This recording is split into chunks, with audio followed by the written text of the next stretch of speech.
ઓમ નમઃ શિવાય મિત્રો, આપ જોઈ રહ્યા છો યુટ્યુબ. અમારી ચેનલ જેવી ક્લિક વેમાં આપ સૌનું સ્વાગત છે. મિત્રો, ફાગણ માસની પૂર્ણિમા તિથિ ઉપર આ વર્ષે પહેલું ચંદ્રગ્રહણ લાગશે અને ફાગણ માસની પૂર્ણિમા 3 માર્ચ છે.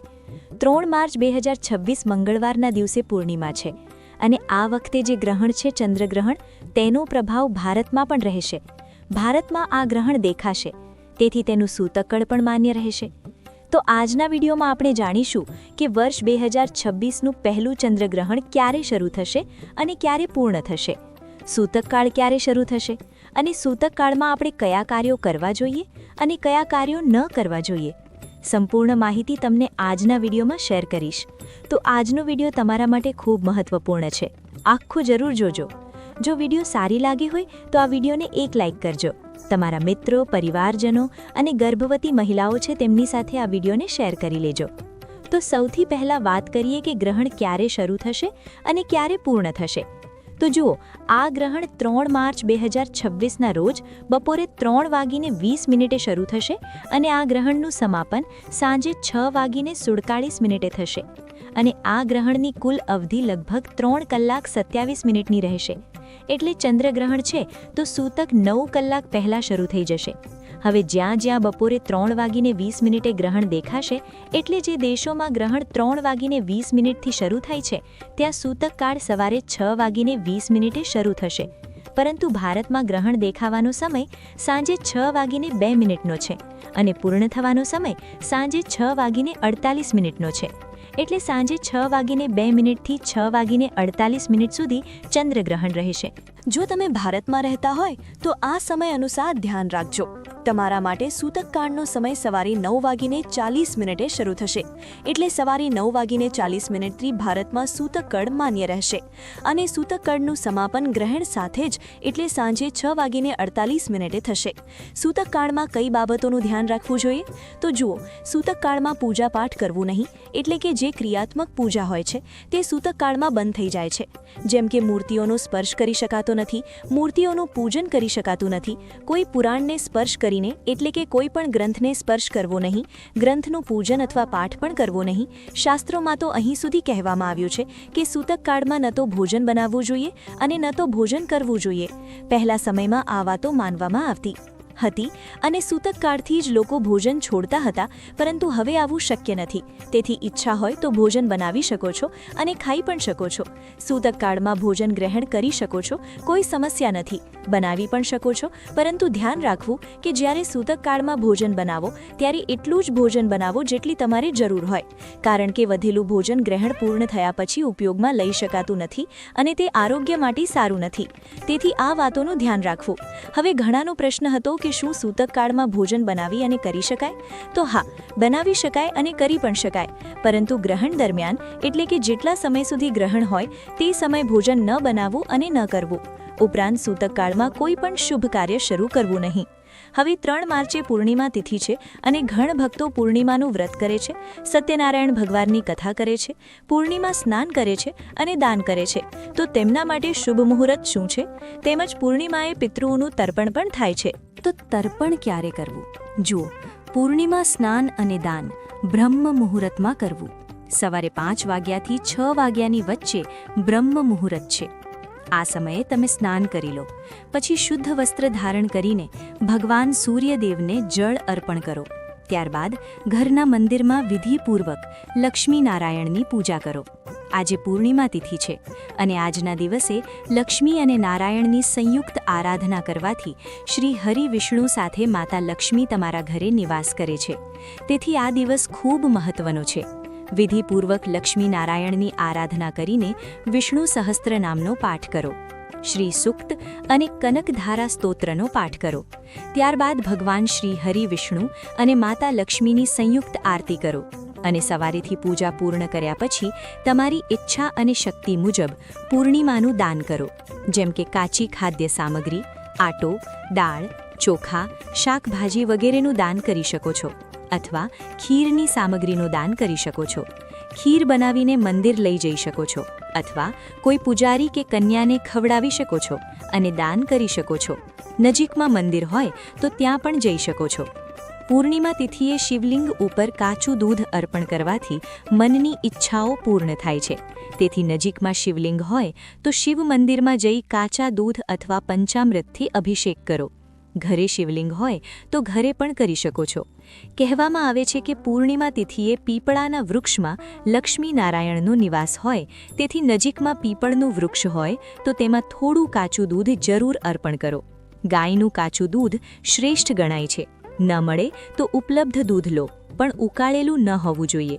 થોડું કાચું દૂધ, જળ અને મીઠાશ જેવી કે મિશ્રી અથવા મધ ભેળવી પીપળમાં અર્પણ કરો અને ધૂપ, દીપ, પુષ્પ વગેરે અર્પણ કરીને લક્ષ્મી નારાયણનું સ્વરૂપ માની પૂજા કરો. તેથી ભગવાન શ્રી હરિ વિષ્ણુ અને માતા લક્ષ્મીનું વિશેષ આશીર્વાદ મળશે અને સ્થિર લક્ષ્મીનો વાસ આપણા ઘરમાં થાય છે. તેમજ તમામ મુશ્કેલીઓમાંથી મુક્તિ મળે છે. ઉપરાંત તુલસીમાં પણ થોડું કાચું દૂધ અર્પણ કરો અને તુલસીની 5 અથવા 11 પરિક્રમા તમારી ઈચ્છા મુજબ કરો. જે ભક્તો સત્યનારાયણ વ્રતની કથા કરે છે, પોતે કરે છે અથવા બ્રાહ્મણ દ્વારા કરાવે છે, તેઓ સવારે 9:40 પહેલાં કથા કરી શકે છે. તેથી સૂતક શરૂ થાય તે પહેલાં સત્યનારાયણ ભગવાનની કથા પૂર્ણ કરો. હવે પૂર્ણિમા વ્રત અંગે વાત કરીએ તો પૂર્ણિમાનું વ્રત 2 માર્ચે પણ કરી શકો છો અને 3 માર્ચે પણ. બંને દિવસ માન્ય છે.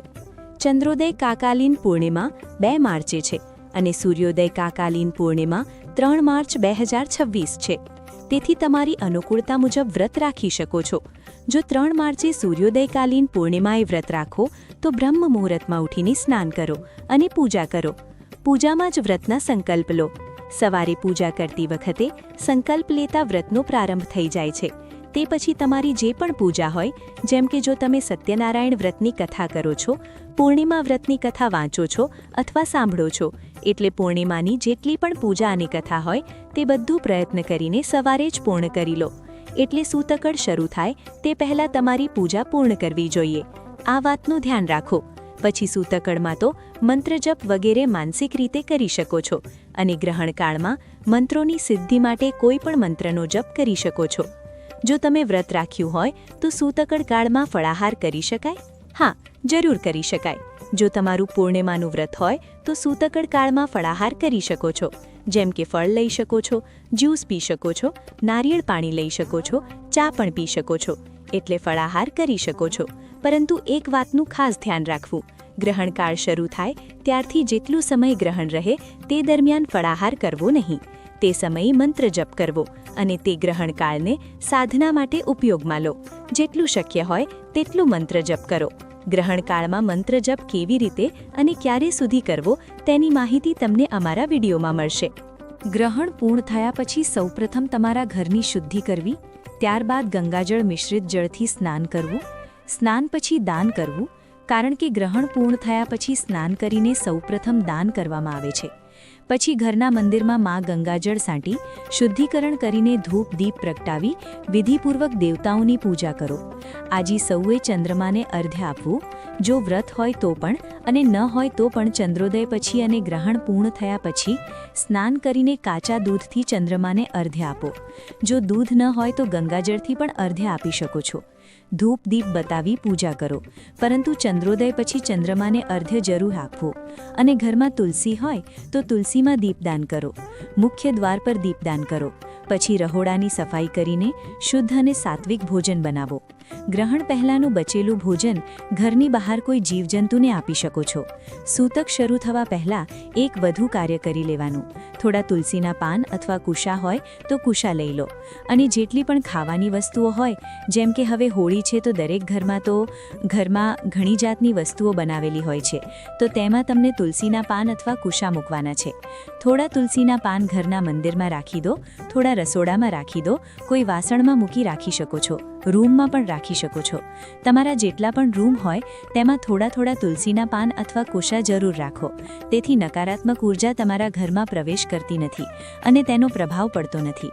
અને જે ગર્ભવતી મહિલાઓ છે તેમને ખાસ ધ્યાન રાખવાનું. પોતાના પાસે 3 વસ્તુ જરૂર રાખો. 1 પાણીવાળું નારિયેળ, થોડા તુલસીના પાન અને 1 આખી હળદર. જો આખી હળદર ન હોય તો પીસેલી હળદર પણ લઈ શકો છો. થોડું હળદરનું લેપ પોતાની નાભી આસપાસ લગાવો, જેથી સંતાન સુરક્ષિત રહે. ગ્રહણ પૂર્ણ થયા પછી જે તુલસીના પાન અથવા કુશા તમે ભોજનમાં મૂક્યા હોય અથવા પાસે રાખ્યા હોય, રૂમમાં રાખ્યા હોય, તે બધા તુલસીના પાન અને કુશાને વિસર્જિત કરી દો. તમે તેને જળમાં વહાવી શકો છો અથવા ઘર આસપાસ કોઈ છોડ કે વૃક્ષ હોય ત્યાં મૂકી શકો છો. હવે જાણીએ કે ચંદ્રગ્રહણ ક્યાં ક્યાં દેખાશે. આ ગ્રહણ ખગ્રાસ ચંદ્રગ્રહણ છે, પરંતુ ભારતમાં ખંડગ્રાસ રૂપમાં જ દેખાશે અને દેશના કેટલાક ભાગોમાં જ નજર આવશે, જેમ કે પૂર્વોત્તર રાજ્યો, નાગાલેન્ડ, આસામ, મિઝોરમ, મણિપુર અને અરુણાચલ પ્રદેશોમાં, તેમજ બંગાળના ઉત્તર પૂર્વ ભાગોમાં પણ ગ્રહણ દેખાશે. ઉપરાંત દિલ્હી, રાજસ્થાન, ઉત્તર પ્રદેશ અને મહારાષ્ટ્રમાં આંશિક રૂપે ચંદ્રગ્રહણ જોવા મળશે. ધ્યાન રાખો, ચંદ્રોદય પછી જ ગ્રહણ માનવામાં આવે છે. તેથી ભારતના જ્યાં જ્યાં ગ્રહણકાળ પહેલાં ચંદ્રોદય થઈ જશે ત્યાં ગ્રહણ દેખાશે, અને જ્યાં ગ્રહણ પૂર્ણ થયા પછી ચંદ્રોદય થશે ત્યાં ગ્રહણ દેખાશે નહીં. જ્યાં ગ્રહણ દેખાશે નહીં ત્યાં સૂતકકાળનો પ્રભાવ પણ નહીં હોય, એટલે ત્યાં સૂતક માનવામાં નહીં આવે. ભારત સિવાય Pakistan, Iran, Afghanistan, Russia, New Zealand, Australia, ઉત્તર અને દક્ષિણ અમેરિકા તથા એટલાકમાં આ ચંદ્રગ્રહણ દેખાશે, અને જ્યાં ગ્રહણ દેખાશે ત્યાં સૂતકકાળ માનવામાં આવશે. તેથી પોતાના ગ્રહણ સમય મુજબ 9 કલાક પહેલાંનું સૂતકકાળ રાખજો. પોતાના સમય મુજબ તપાસી લેજો અને તે મુજબ સૂતકનું પાલન કરજો. તો મિત્રો, આજના વિડીયોમાં આટલું જ. આશા છે કે તમારા માટે આ વિડીયો ઉપયોગી રહ્યો હશે. તો આ વિડીયો ગમ્યો હોય તો એક લાઇક કરજો, તમારા મિત્રો સાથે શેર કરજો, અને ચેનલ ઉપર પહેલીવાર આવ્યા છો તો ચેનલને સબસ્ક્રાઇબ કરીને બેલ આઇકોન જરૂર દબાવી દેજો, જેથી આવનારા બધા વિડીયોની સૂચના તમને સમયસર મળી રહે. તો મળીએ ફરી એકવાર નવા વિડીયોમાં. ત્યાં સુધી ધન્યવાદ. રાધે રાધે. આવજો મિત્રો.